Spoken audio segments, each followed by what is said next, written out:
world in 80 days. My name is Enzo. I'm from Manila, Philippines. I am 26 years old. I am an organic farmer. In terms of organic farming, some influence. I have some influences from the Philippine in the Philippine setting. One of them is Cherry Atilano, but not no one really inspired me to get into farming because I have no educational or family background in agriculture.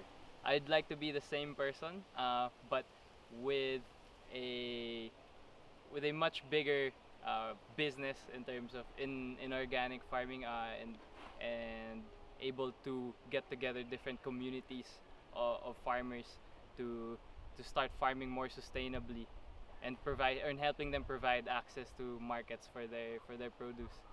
I think the next big thing in the world, there is a bigger consciousness of where our food comes from and how we are consuming this food.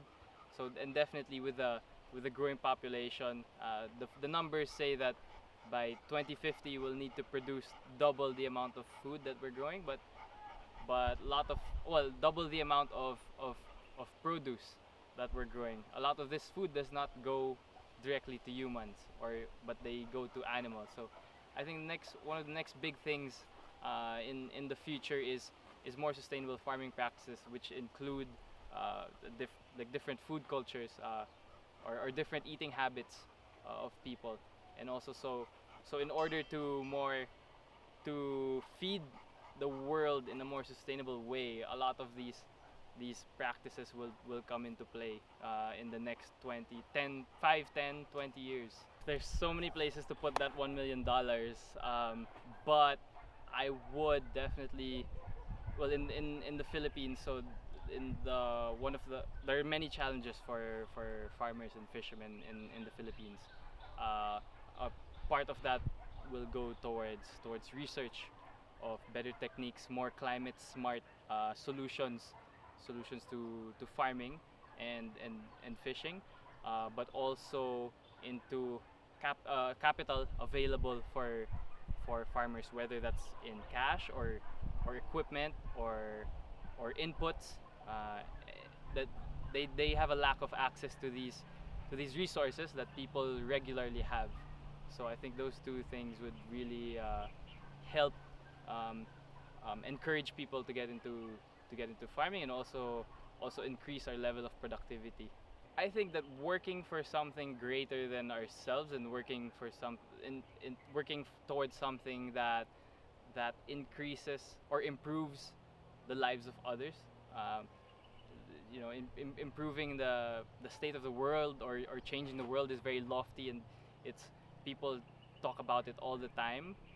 But really, the people that achieve this are doing it at a very small scale and are usually not recognized. So people that are doing what they can where they are with the people that they're surrounded by, is the simplest form and the easiest way to do it. When I wake up every day, the schedule of a farmer, you wake up very early, and when I wake up here on the farm, I'm immediately filled with things to do, running through my head, because on a farm the work doesn't end. There's always something to do.